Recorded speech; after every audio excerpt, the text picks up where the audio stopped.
नमस्कार दर्शक बंधु गत 2 तारिख मई मास 2026 मसीहा विश्व संवाद केन्द्र ब्रह्मपुर गंजाम तरफ स्थानीय हिलपाटना स्थित गणेश मंदिर मंडपरे देवर्षि नारद जयंती समारोह हो सारी।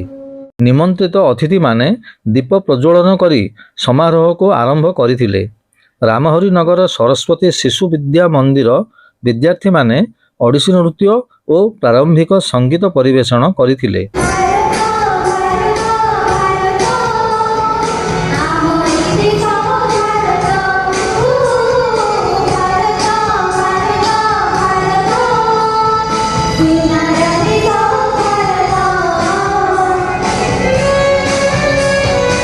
इतिमध्यरे निमंत्रित अतिथि माननकु उपढौकन देई सम्मानित करा जायथिला।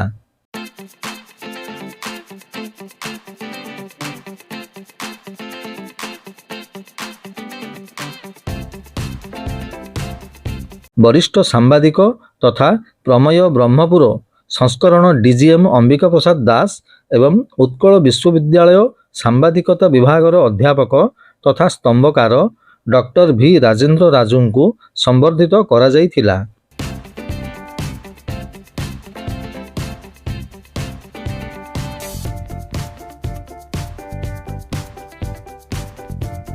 विशिष्ट समाजसेवी प्रहल्लाद पाणिग्राही विवरणी पाठ, समीर आचार्य अतिथि परिचय, रश्मिता पाणिग्राही मानपत्र पाठ एवं माधव नायक संयोजना करथिले। विश्व संवाद केंद्र होची राष्ट्रीय स्वयंसेवक संघर अनेक गुड़ी विभाग गोटे आरएसएस अधिकारी माने प्रचार विमुख थिबारु प्रथमे यार कोनोसी गणमाध्यम विभाग करथिला, किंतु संघ समाजरे समाजर अधिकांश लोकंकर धारणा भिन्न भिन्न रहिछि। काहा मतरे एक संकलित सामाजिक सांस्कृतिक और गणतांत्रिक अनुष्ठान तो उनी के अगणतांत्रिक और पार्श्ववादी अनुष्ठान बोली सर्वसाधारण आलोचना करती। अवसर प्राप्त आईएएस बालकृष्ण पंडा समारोह को उद्घाटन करी सांबादिक माने स्पष्टवादी हेबाकू परामर्श देथिले।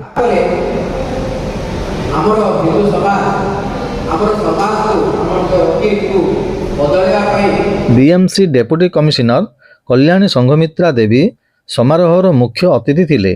खबर संग्रह बेले अनुसंधानात्मक मनोभाव रखिबा उचित बोली से उद्बोधन देथिले। मुख्य वक्ता राष्ट्रीय स्वयंसेवक संघर सहप्रांत प्रचार प्रमुख मनीन्द्र सुंदर दास देवर्षि नारदों द्वारा प्रचलित विभिन्न भक्ति सूत्रर व्याख्या करी गणमाध्यम जगतरे ताहार उपयोगिता वर्णना करथिले।